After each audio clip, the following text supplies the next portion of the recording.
I am NetMoverSitan. Welcome back to my Limbus Company lore series. This one will start the lore breakdown of Chapter 2, which will be considerably brighter than the last one.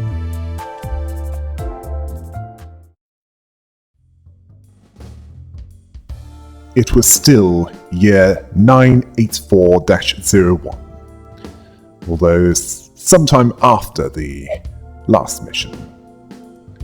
The damned dozen were still reeling from their dismal failure. No quips from Roger, no Heathcliff being easily provoked by anyone, no Ryoshu getting her regular fix of nicotine. During this, Dante was hoping that Gregor would willingly turn the mood around. But right now, he was one of the quietest, likely due to him being one of the fondest of Yuri, seeing as they were both wing gremlins. He was staring out of the window, not paying attention to what was inside the bus. As for Virgilius! He was silent, and Dante understood that if anyone was to blame for the mood darkening faster than an isolation tank with the lid closed, it would be Virgilius, as it was no easy task to get the golden bar. The damned dozen died over and over again. They even risked being unemployed. Yet he refused to see things from their perspective. So it's understandable why they felt that way. This silent treatment off Ishmael, so the mace wielder with ginger hair asked if he could at least tell them their next destination.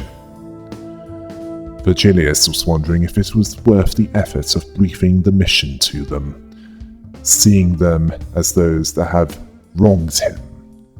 Then Roger took the and jokingly said that he was hurting them with his cold shoulder, that kids falling behind needed more love.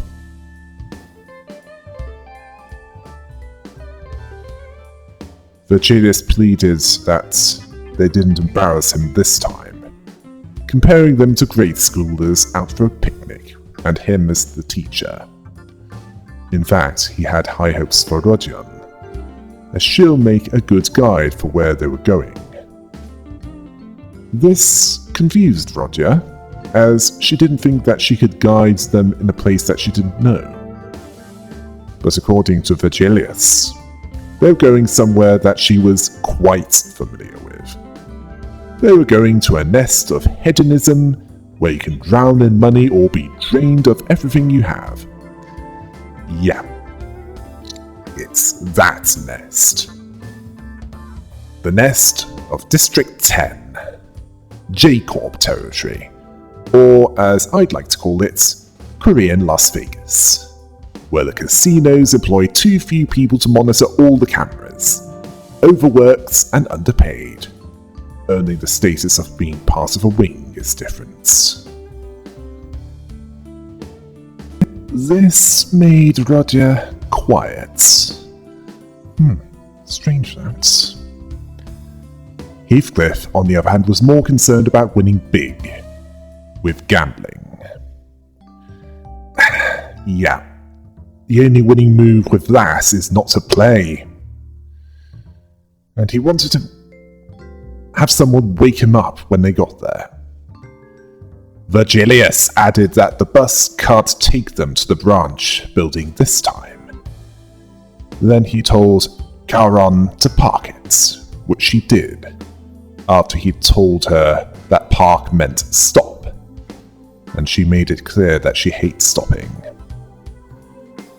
Although, when she did stop the bus, it was without warning and sent most of them either flying face first into their seats or fleeing off theirs.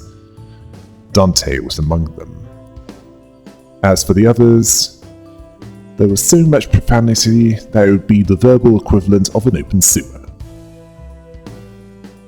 And then it was Virgilius' turn to take the out of them, observing that it's good to see that they're full of energy, telling them to get out. Onglu noticed that their destination was far from where they were, asking if he'll call a taxi. Virgilius then went on to say that Faust will explain this in more detail, that the mission will be quite different from the last, largely because of where the Golden Bar is. It's underneath a casino. Wootis asked if it was among the brightly lit buildings standing in the center of the streets. Yeah, can't really miss that. In fact, in our world, Las Vegas certainly stands out at night in the middle of the desert. Virgilius confirmed that.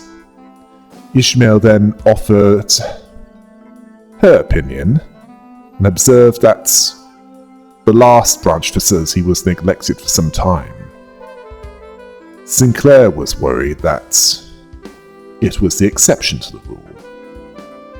Virgilius mocks them by saying that it's at times like that. It reminds him that the team doesn't necessarily lack critical thinkers. Yes, critical thinkers. There are certainly a few of those, and he questioned why, and even how, they could fail their previous mission even more. This annoyed Ishmael. The next thing he did was went on to say that the Golden Bar was a potent energy source, holding the essence of many technological marvels, fonts of energy attracting flows of wealth and people, eventually resulting in a civilization being built on top of it. Faust suspecting that other locations in future will likely be occupied by other factions and their structures, which means that they need to be prepared to visit a variety of locations, that casino included. Virgilius then said that their mission, their first one, was a relatively easy one, yet they still failed. Dante, knowing that Virgilius can't understand him, asked Gregor if he held grudges that long. Gregor then hinted at asking Rodia, who didn't know any more than they did. All he said was, "Welcome to Limbus Company. I'm your guide, Virgilius." Now, there's a silent part of that, which sent the message... sent the message, "Don't waste time with non-essential conversation with me. When the bus is in motion, sit your worthless down and shut the up." And Rodia was even doing an impression of him, which Gregor saw that the authoritative tone was done right. Apparently, Gregor had to hold himself back from asking to resign after joining. Dante got the feeling that the others thought the same. Well, with the exception of Faust, of course. It also wasn't the case with Don Quixote, the hopelessly optimistic, seeing it as something historical, as she was beckoned by the Red Gaze himself, a colour fixer dressing the... yep, she's a fangirl. As Gregor implied. And Roger agreed. This lifted their spirits, much to Virgilius' annoyance, as it was more talking than needed, threatening to make a third rule. More like a vindictive pronouncement in this case. Roger teased him about his pettiness, not wanting to give them room to badmouth him, and he told them to do it out of his range of hearing next time, telling him to get back at it and bring back a golden bar this time. Heathcliff asked what would happen if they made a mess of it twice. Virgilius implied that Charon might suddenly forget what button to press to open the door for them. This confused Heathcliff. Then Ryosho said, "It's gone." Heathcliff wanted to know what this meant. Apparently it meant, useless, idiotic travellers go and abscond now. This made him glare at Ryosho, making him think the equivalent of what he wanted to say to her. bike ride, or bad idiot choices result in dreadful exits. But Heathcliff decided that it was pointless, and they left the bus, along with the others. They then found themselves in the Pawn Avenue, which had an East Asian flavour to it. The look and the fact that it looked crowded gave that away to me. Faust told the others that the primary objective is to infiltrate the casino unsuspected, something that was crucial for the successful recovery of the Golden Bar. There were 3 entrances into the casino, according to her sources: VIPs, ordinary visitors, and the back door for employees. The damned dozen would split into 3 groups to cover each entrance. 4 as croupiers, as in the casino staff that operated the games of chance, that weren't slot machines, 4 as guests, and 4 as VIPs. Lucius understood that smaller groups would arouse less suspicion. Yisang agreed with this by saying that it's better to divide than unite when it comes to infiltration. Faust then instructed them to open the envelopes to confirm their assigned roles. She also made it clear that the higher-ups were less than confident about their performance in this, based on their last efforts. Apparently their future plans hinged on whether they can retrieve the Golden Bar, so they're being put in a joint operation. Might as well say, the higher-ups don't trust us, so we're being assigned babysitters. I mean, that'd be so simple even Heathcliff could understand it. Dante wanted to learn more. Faust told them that their partners are part of a special forces unit, consisting of professionals and veterans. Okay, so why weren't they in District 4 then? Was this task too menial for them? Anyway, they're the LCC D. The Limbus Company Clearance Department. Better suited for espionage, and Ishmael thought that 12 was already a crowd. Yeah. Gregor made it clear that it's not just her that sees more isn't always merrier. Hong Lu, on the other hand, was eager to meet the staff from another team. He was expecting them to be revealed by Faust. They didn't show up. She told them that they'd be heading to the pawn shop. Gregor asked if pawning was still a thing these days. Faust then told them that they were in the Pawnbrokers Avenue. Most businesses there doubled as pawn shops. She told them to head inside one of them. They were greeted by a pawnbroker who complained that there was too many visitors in such a cramped shop. He then went on to offer luck of the draw from trumps or mahjong. Seriously, not even in that shop can gambling be escaped from. Heathcliff wanted to know what he was on about. Ishmael didn't hold back her annoyance at this ignorance, as unlike him, she read up on the nest of District 10, thanks to a pamphlet that Virgilius gave them before they left. Yeah, Heathcliff probably used it as toilet paper. Gregor glanced at the cover, and according to Ishmael, you get loaned different amounts depending on your fortune for the day. A good fortune, you can get extra cash for the pawn. Misfortune will result in far less than an item is worth. Honglu mentioned that his family hired dedicated fortune tellers. Oh, so your family were practitioners in the religion of fools. Apparently he had a good fortune during a divination before he left. A sign that he joined them on that journey. I hardly think that a journey where you die over and over again is good fortune. It certainly wasn't good for Bill Murray's character in Groundhog Day. Ishmael was sarcastic when she said that indulging in lofty leisure on his grand estate was his fated life. Maybe she should pray that she's born that rich. If there's a next time. Heathcliff didn't, as rich folks like that tended to play dirty. And Hong Lu confirmed this, as his younger sibling always tried to cheat if things didn't go as desired.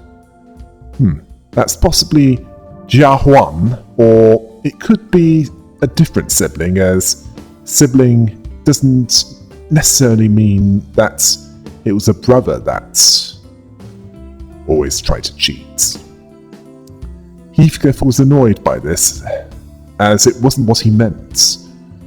And then the pawnbroker asked if they wanted their fortune or not, or did they have anything to pawn. He had doubts that they had any wealth on them. He eyed each with a dubious look and then saw Dante's head, seeing it as worth a good sum. And Roger asked how much they'd sell for, and Dante made it clear that he's not for sale, he actually needs his head. Faust then made their intentions clear. They contacted him in advance that they were from Limbus Company, but the others weren't paying attention to her, as they were distracted by something else. Specifically Honglu's silk handkerchief with dragon embroidery, that he took with him when he left home. The pawnbroker noted the meticulous needlework and saw it as worth 7 million an. Heathcliff clearly didn't see what the pawnbroker saw, seeing it as a crummy piece of cloth. The pawnbroker retorted that Heathcliff was wearing a shabby ring like its true treasure. This almost annoyed Heathcliff into wanting to fight him, but Roger stopped him, telling Dante to shut him up. Then someone drew attention to themselves. Faust had them worried. The woman dressed as a croupier who basically told them that they were supposed to meet at 4 and were 15 minutes late, mocking their parents' inability to read a clock. Faust told her that it was due to Karan's driving. The man dressed as a croupier believed that Dante was a clock person to help with time, disdainfully criticizing the lack of an alarm on them. Dante saw this as harsh. Not the best first impression, is that? Even though they knew that none but the damned dozen could hear them, they couldn't keep this in. Not about their rude remarks. It didn't stop, as he saw them as the team that botched the Golden Boar retrieval last time. Some of the smartest people in the city had high expectations for them. The woman could tell as Faust wasn't looking pleased, even though her face remained constant. Heathcliff was asking what they were standing around for, pointing Yi Sang out as intelligence and told them not to brush him off. He gave a lukewarm response, seeing any effort to impress them as hollow. Heathcliff complained that he was talkative earlier. Why not now? He replied that he was and would be what was in the mirror. Heathcliff gave up on trying after that. Faust then stated that their first mission was devised with failure in mind, likely referring to Virgilius knowing that Gubo and his allies were waiting for the others to do their dirty work. She then went on to mention that they needed an opportunity to see what potential the damned dozen had, much to Gregor's surprise. Ortiz saw this as hardly a proposal. That woman wanted to see Virgilius. It was why she agreed to assist with that mission. That man with her, theorized that he'd be embarrassed to accompany the damned dozen there. Heathcliff was irritated by this possibility. Ishmael was more irritated at being belittled. She saw boasting and bluffing to have little value if they didn't introduce themselves first. Faust introduced them as from LCC, the Before team. The woman was Sard, the other was Effie. Heathcliff was asking if he was supposed to clap. No, you don't. Honglu saw it as a pleasure to meet them. Well, he was certainly honest about that. Sard and Effie then explained everything in a patronizing way, especially with Sard telling them that for this mission, they'll basically be spoon-fed everything. More or less telling them to eat the that they feed them. The way that Sard said this gave an unpleasant feeling to Dante, but they decided not to speak out on this. They wouldn't be able to understand Dante anyway. Gregor pointing out that there's not a lot of joining together in that joint operation. Basically, it's them telling the damned dozen to follow through with it while they stay behind. Ishmael considered this insulting. She pleaded with Dante to not put up with this. At least until she read the plan, which she considered flawless, impressed by the routes drawn out. It was some time since she saw a plan that clear and meticulous. Ortiz was similarly impressed by their ability to write up proper plans, although it didn't stop her from sucking up to Dante, commending their level of forethought. Dante, upon hearing this, read it for themselves, which can be summed up to: reach the top floor of the casino as the first prize for that card game there that was to be held that day was gaining access to the Golden Bar. 4 syndicates that each had some kind of stake in the casino would play it. They'd be using the name of the infamous Ting Tang Gang. Ting Tang being defined as the alternating sound of 2 differently toned bells, especially in a clock, that sounds the quarter and half hours on only 2 bells, and this confused Dante, and Faust told them that a name doesn't necessarily reflect the nature of an organization, that it's a shallow prejudice. Well, considering that the Smiling Faces sounded like an organization that's intended to bring amusement through Korean folk dance, but are actually a bunch of drugged-up cannibals, she's not off by much. Yisang saw it as biased to see things through the tinted lens. Dante chose not to question this. Then they continue to look through the plan, where they'll disguise as the boss of this Ting Tang gang to win this game of chance. Then they'd head down to the underground floors, where they'll find the Golden Bar. As for why they're in that pawn shop, they're there to get items and clothing to disguise themselves in their roles, enter the casino, and wait for the team on the top floor to win the game. Then a flaw in the plan was seen, as it would be... well, it would all fall apart if the player didn't win.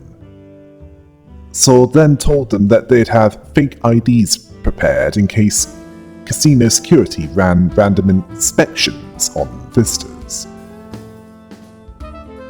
And Gregor then wanted to know how they'd win.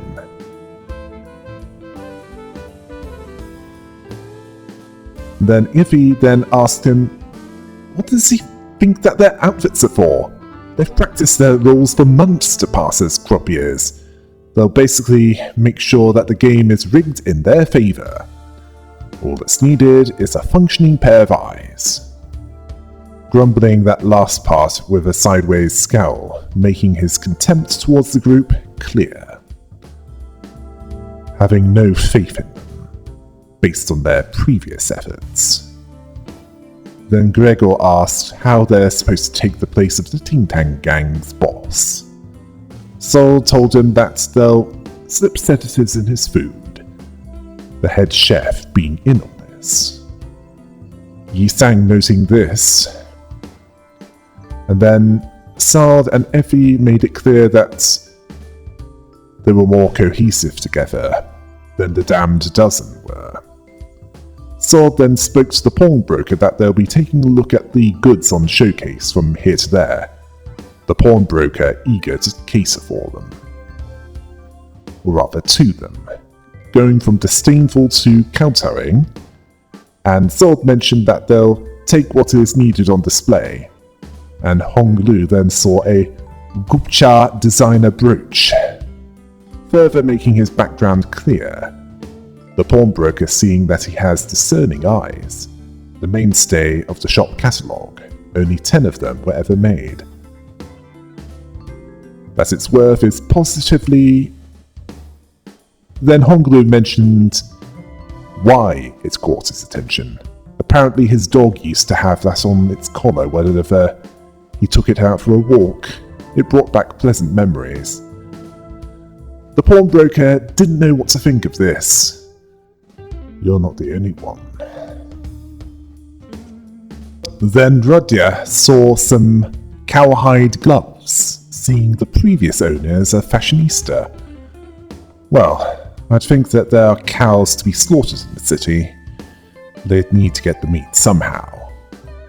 Although, if there's a district that's Indian in theme, they'd likely have a taboo which would result in brutal slaughter of the one that killed a cow. Anyway, I'm going off topic. Sword then reminded them to take the items that suit their roles. Don Quixote thought that there was some error in her envelope as her role was janitor. Well, it's not something that would arouse too much suspicion as someone had to clear up everyone else. I actually have more respect for them than career politicians as they're at least more productive. Gregor then asked how they were going to pay for all that. Iffy was insulted that they thought that they were low-rank hirelings, as he had the black card. Yes. I believe in Wonderlab, Rose had one of those, which she paid for coffee for herself and Tai. She had some connections with... family connections with an executive in the Lobotomy Corporation, when there was a Lobotomy Corporation. Anyway, this angered Roger. Apparently she was told that prime beef was off the menu due to them not having the budgets. Apparently, according to Faust, the company card has no spending limits, is given to teams with notable performance. Notable isn't what I'd call the damned dozen's performance at this point, at least not in a good way. While they were shocked by the fact that the black card exists, someone near them had bigger problems. It was a member of the Ting Tang Gang, and he was there for protection money. The pawnbroker then begged him for one more chance that the money would be ready. In fact, he was in the middle of a substantial transaction with Limbus Company. I mean, he could have just told him that and he'd probably be willing to wait a little for the transaction to be complete. Unfortunately, he used that same excuse last time. The Ting Tanger's boss won't like him wasting more time. The pawnbroker told him that he's a frail old man, he'd get nothing out of him if shaken down. The Ting Tanger was not impressed by this talking back. What little guilt he might have felt towards doing what he was there for, it was gone now. The pawnbroker was silently begging the damned dozen for them to help him. The ting-tanger was asking if the pawnbroker thinks that he was playing around. Ishmael was annoyed by this stereotypical lack of creativity about throwing taunts, as she didn't even get an urge to reply. Sinclair nervously asked if they should help him. Sold basically said in reply to this, "This isn't our concern. Leave the masses of the back streets alone unless they directly threaten us. We'd make things worse if we intervened." Meanwhile, the thug mentioned that if he couldn't repay them in cash, he could repay them in that instead. They keep telling him. The pawnbroker was begging them. Anything but that. Dante asked if it was really okay to leave him be. Ortiz offered to settle the dispute for them to stop it from bothering them. Gregor wanted to know what that meant. What the ting-tanger wanted. And no, it's not giving the ting-tanger a blowjob. According to Faust, it's a currency more valuable than money in District 10. She then went on to explain that why J-Core developed a singularity that could lock anything, from places, items, even memories. It was because of the extensive and historical background of the backstreets of District 10 that led to it being created. Heathcliff interrupted her, annoyed by this mandatory education that he didn't sign up for. Faust ignored him and explained that it was due to a technology that exists that could extract wish power from people. It wasn't widely known as it wasn't recognized as a singularity. It processes luck as a commodity that could be traded like money. Basically, it siphons luck from others. Think the mutant Domino from the Marvel Comics, someone who is incredibly lucky at the expense of those around her, but in technology form. As for why the locked singularity was developed, well, it's partly to prevent anyone from forcibly extracting wish power. Ify commented on how it must be tiring to teach these dunces in ways that they can understand. Faust was apparently okay with that. Heathcliff didn't like the way she said that. Sword then told them to get the items that they needed so that they could leave. She was eager to get out of there, and reminded them that they're salaried workers. Yeah. Fixers are as common in that world as retail workers are in ours. Not heroes fighting for justice. Oh. That reminded Dante, as this was something that made them take into account the damned dozen around them, and one was not there. Specifically one that this wouldn't align with their beliefs, knowing that it would provoke her into ill-thought action. Ishmael noticed this and looked around, and before she could say anything, Don Quixote played the hero, angered at the ting-tanger seeking to pilfer the valuables of others, seeing it as wholehearted villainy. Dante tried to stop her, but it was too late, as Don Quixote sprinted at the ting-tanger and swung her lance at him, while he was gripping the pawnbroker by the collar. The ting-tanger didn't see it coming, receiving blunt force trauma due to being struck on the head. Sword was too shocked to speak. Clearly she didn't know of the saying, "No plan survives first contact with the enemy."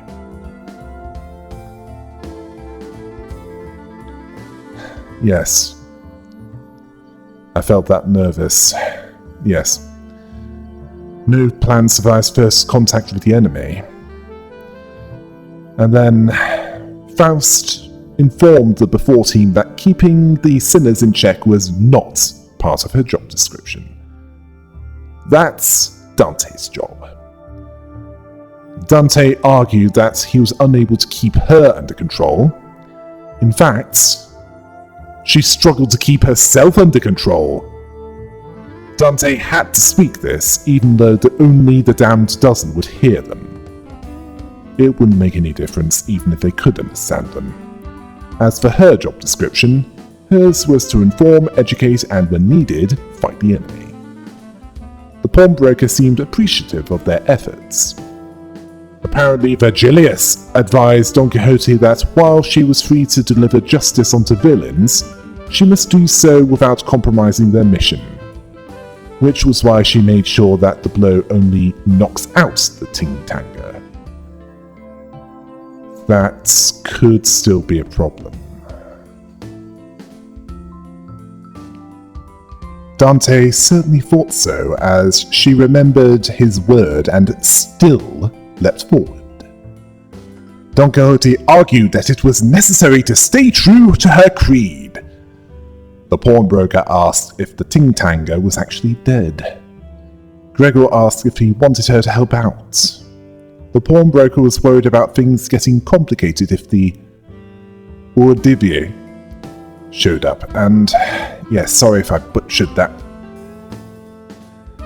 But what can you expect? I still struggle with English. Now, this syndicate's name is a Russian word that doesn't have a language equivalent, at least not in English. Apparently, in the distant past, the Urdivier were people who voluntarily abandoned earthly pleasures in the name of Christ. Some saw them as crazy with what they were doing, although they gained respect from others. Their word was taken into account and sometimes feared. As for the Urodivi syndicate, this was familiar to Rodia, initially wanting to know why they were there, but then asked why he was worrying about them. She had clearly gone from District 10 for a while, as they've apparently been causing trouble there for months. Don Quixote asked if they were villains? The pawnbroker certainly saw them as villains to himself and other humble merchants, roughing up greedy peddlers, keeping money to themselves and giving it to those that need it. Distributing something, they said. Missot put it simply as the redistribution of wealth. Oh, so they're a combination of Robin Hood and his merry men and communists in all but name. Well, they're certainly unique as far as syndicates are concerned, so calling them villains is oversimplifying it and a bit too black and white. Besides, considering how unfair that society is and how most other syndicates care more about their own than those working in fixer offices, where the city is run by mega corporations that only care about the nest and are content to leave all others to rot. So it doesn't surprise me that there are those that want to do things differently. The pawnbroker was complaining that they rob the pawnbrokers of what little wealth they have and send local brutes to do that, not even doing the dirty work themselves. The Urdivier made things harder due to their self-righteous antics. They were apparently looking for something while squeezing something out of them while they were at it. Then Rodia changed the subject with the more immediate potential threat of more Ting Tang gang members turning up. But they didn't want to be there when they arrived. Unfortunately, the ting-tanger that Don Quixote knocked out was starting to stir. Iffy was annoyed by how they were causing problems. Gregor then told Muffin and Sable not to worry. There are plenty of pawn shops to try and get what they need. And Sold corrected him, telling him not to confuse their names with confections, and that his statement had a flaw. The pawn shops closed when they noticed trouble happening. Dante was annoyed by Don Quixote's reckless action. Effie was tired of lecturing every little thing to these idiots, saying that they should leave. Unfortunately, more ting-tangers appeared, who wanted to know what was going on. Upon seeing the knocked-out gang member, the damned dozen tried to pass themselves off as bystanders, but the gang member regained consciousness and told the others that the sinners did that, specifically Dante. The pawnbroker distanced himself from them, saying that he had nothing to do with what happened here. He was telling them that he was about to bring a towel to cool the ting-tanger's head. The smarm angered Heathcliff. Ishmael had low expectations for him, but his shaky reed of a backbone set the bar even lower. Dante was irritated that they were blamed for Don Quixote's actions, but they stood firm. The ting-tanger then told the frijolitos, or refried beans, to freeze in their tracks. Dante then decided to run. Riusho, on the other hand, was eager to kill them all. Effie then asked, "What next? Wipe out the whole syndicate?" "Oh, don't encourage her, Effie." Riusho was warming to that idea. Don Quixote saw the forces of evil needed uprooting with haste to raise the banner of justice high. Seriously, where did Virgilius get these people? Well, we can't call them the Suicide Squad, as that's also taken. Effie agreed with me, asking if there's no one on their team that's in the right mind. Well, Ishmael is the voice of reason so far. Most of the others have at least enough self-control to not do what Don Quixote and Riusho want to do. Ishmael was insulted by this, but she didn't have time to argue as the ting-tangers were a more immediate concern. Dante ordered them to leg it! Although they were forced to fight some ting-tangers along the way. The other pawnbrokers closed their shops to avoid trouble, and that ting-tanger that was angered by the damned dozen caught up with them and ordered them to stop, asking if they think that they could get away with messing with their family. Ishmael questioned why syndicates refer to themselves as families, how that's the only way they can think of to bond with each other. Well, it's surprisingly effective. Ishmael, they care more about each other than most would in their fixer offices. To many fixers, treachery is as natural as and I mean, by that standard, Hopkins is a model fixer. That ting-tanger was annoyed by the bump on his younger gang member's head. Now, Ishmael didn't feel that it was worth speaking about this.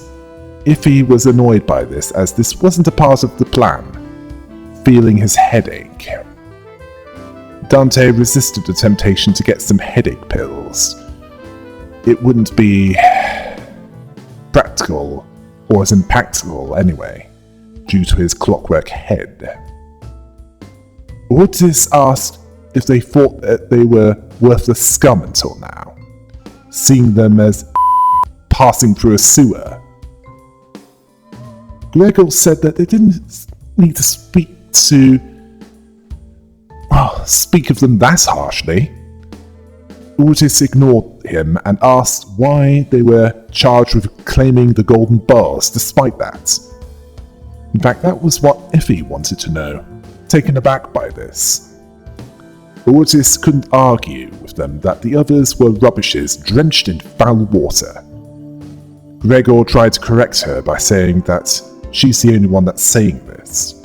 Sinclair understood this to be what she was really thinking all that time. She, however, had remained undefeated, and Dante was capable of bringing them back to life. They simply won't stay dead. She believed that only she and Dante would be sufficient, and that Weasel Virgilius disagreed. Oh, so she thinks poorly of him as well. At least she knew better than to say this within his range of hearing. The point being that they'll keep coming even after countless battles, the piles of trash as they were before death. Gregor didn't feel like arguing back. Ishmael thought that it was an inspiring way of saying that they're living, breathing garbage to her. Well, I can think of a couple of Pokemon that are that. I'm amazed that Heathcliff didn't want to pound her head in. Probably because he had bigger problems. Iffy saw them as morons. Otis then asked if Dante was prepared, and then they fought more of the Ting-Tangers. After that fight, Ryusho was not impressed by the thugs that she helped kill, seeing them as pathetic. Iffy implied that there was more of them, and right on cue, more Ting-Tangers showed up. One of them asked who sent the Hurricos to mess with them. Honestly, what's with them with comparing others to beans? Don Quixote proudly stated that they were soldiers of Limbus. She was interrupted by Effie covering her mouth, asking if she's lost it. Did she want the whole district after them? Effie, she lost it long before she met Dante.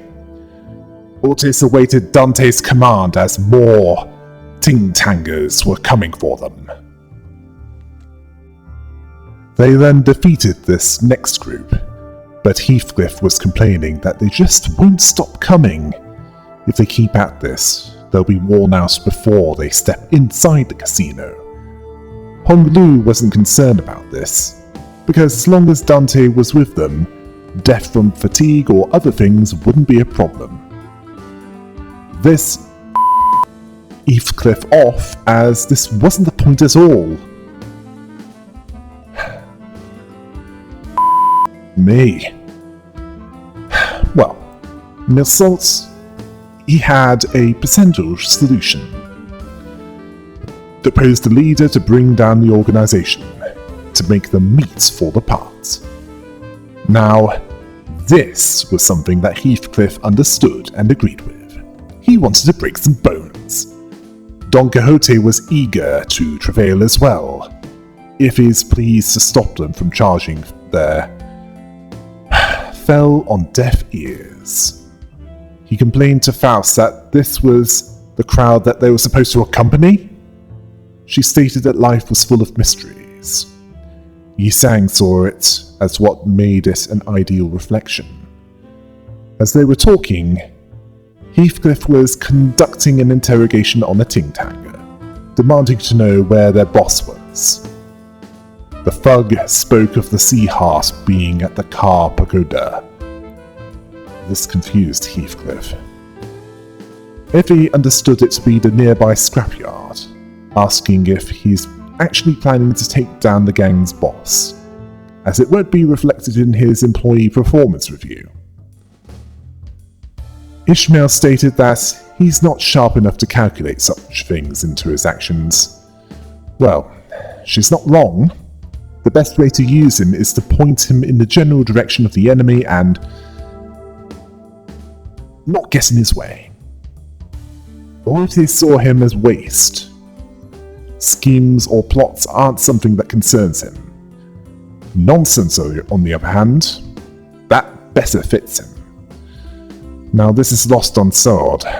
Then she spoke of Plan B, putting on a veil of kindness. She spoke of how disguising as given roles is out of the question, disguising as the Ting-Tang gang is the next possible plan. It wouldn't arouse much suspicion moving in a large group that way, and they could reach the top floor without causing much trouble. They could siphon some wish power from them while they were at it. At the scrapyard, Don Quixote urged the others to come hither and look at something. Sinclair wanted to know what that was. Yi Sang saw what they were seeing. Cars heaped upon each other as if to form a tower. Misos saw it as sombre. The structure seemed tower-like at a distance. Sinclair asked why they were piled up. Don Quixote saw that some had something written on them, the writing of the previous owners, one of them saying, "I miss you," believing that they were coming back for the cars.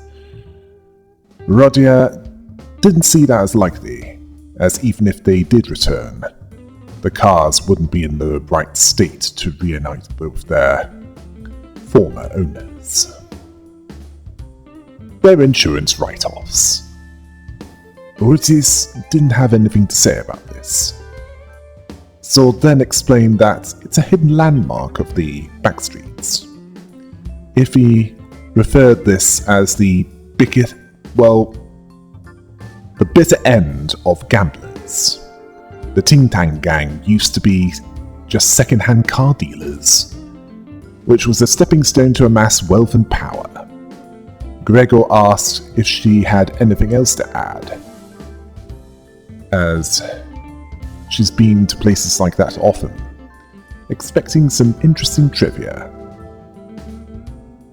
Rodia decided that it was best to forget the past and focus on what was right in front of her. Yeah, not possible right now because of the Ting Tang gang. But then one of the thugs asked why they were goofing off around their turf, asking if they're there to sell their car. Don Quixote denied that as they mount an omnibus. No, you just ride a bus. The thug then had an interest in her specially coloured people's eyes that might sell. This confirmed to her that this was the right place, telling them that they were there for their leader. The thug thought this was bold of her, asking who she works for. She was about to say that, but she stopped herself this time. This annoyed him as she stopped mid-sentence. Then, she and the rest of the damned dozen fought each other. This battle attracted attention from the boss of the Ting Tang gang, wanting to know what the was going on. His subordinate told him that someone who hasn't even told them who they were from rolled into town. His boss asking who sent them. Was it Los Habaneros or the Butchers? Giving them a chance to grovel for forgiveness. If they did that, he'd let them leave with their limbs still attached. Yi Sang told them they'd gladly leave if they were to, one way of putting it is, we need your clothes, your wish power, and your dignity. Their reaction was as you'd expect. Gregor thought that it sounded weird. That thug believed them to be odd pods that have been spoken of, those that fandangle with people's odours. This disgusted his boss, seeing it as no way to live.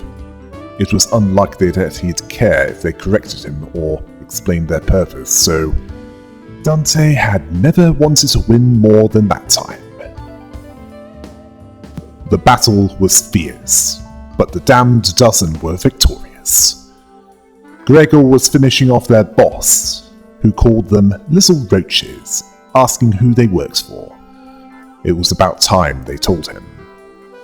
He told him that they were from Limbus Company. Well, that's one less millstone around the neck. The Ting Tang boss didn't see this as helpful at all. Then, Salt made it clear that Effie and her worked in a different department and asked that he not associate them with the sinners. No! If I was Gregor, I'd say, ignore that. These two holes are with us in a joint operation. They're not that supportive, to be honest with you. And then look at Seld saying, if we're going down, you're going with us. Then the boss passed out. Well, he was certainly patient. Roger complained about wearing those outfits due to the sweat and blood on them. She didn't like this. She was jealous of Dante's missing eyes. Dante said that they could still see. Effie saw this as pretty dandy. Their business was more successful than she thought. She wanted the outfits. Yes, Ryoshu wanted the outfits. And Effie refused, saying that his was tailor-made. Dante said that the label says that it was good for all girths. And this made Effie feel nervous and annoyed. They wouldn't need to do this if they didn't cause trouble in the pawn shop. Honglu didn't mind. He wanted to try on clothes like that, seeing it is like filming a movie. Yeah. A shame that it's a heist spoof movie. Ishmael was nervous as it was a while since she worked in disguise. That's interesting. So you've disguised yourself in the past. Ryosho saw it as cowardly. Sold asked if someone could keep her mouth shut. Gregor said that she's free to try as long as she's good at working with her ribs cut apart. This caused the others to laugh, and Seld and Effie didn't know how to take it. They decided not to focus on that, and Effie lifted a small canister, a container, inlaid with nacre. The wish canister seized from the Ting Tang Gang's boss. Yes, the Ting Tang Gang's boss, yes. Try saying that a few times quickly.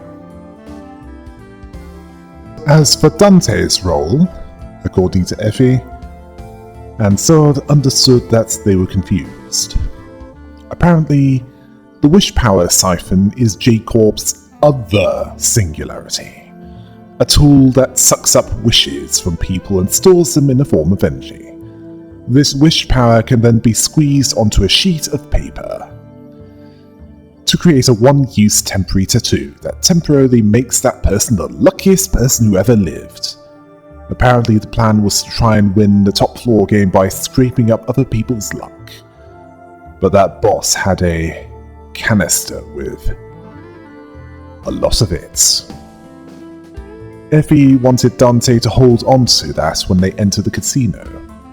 Dante asked if they were allowed to carry such a big responsibility. Effie noticed that they weren't exactly oozing with confidence. He then explained why they were assigned to that task. Firstly, as far as a poker face is concerned, a clock face has no readable expression. Secondly, he trusts that Dante was appointed as manager for a reason. Apparently more useful than the damned dozen that he was leading. Wait, leading? Now that's stretching it, as the others would constantly berate and threaten him. I mean, there are trainee medical professions in our world that have more respect. This is especially relevant as he's essentially a glorified field medic. When they're fighting, he's cowering behind them, directing the battle, hoping that they won't get injured too much. They nodded to tell them that they're ready. Effie instructed them to put that on their arm, and they'll be the luckiest person in the city for a short time. Zald told them to act as Tingtangers, as they'll be croupiers. They then entered the casino.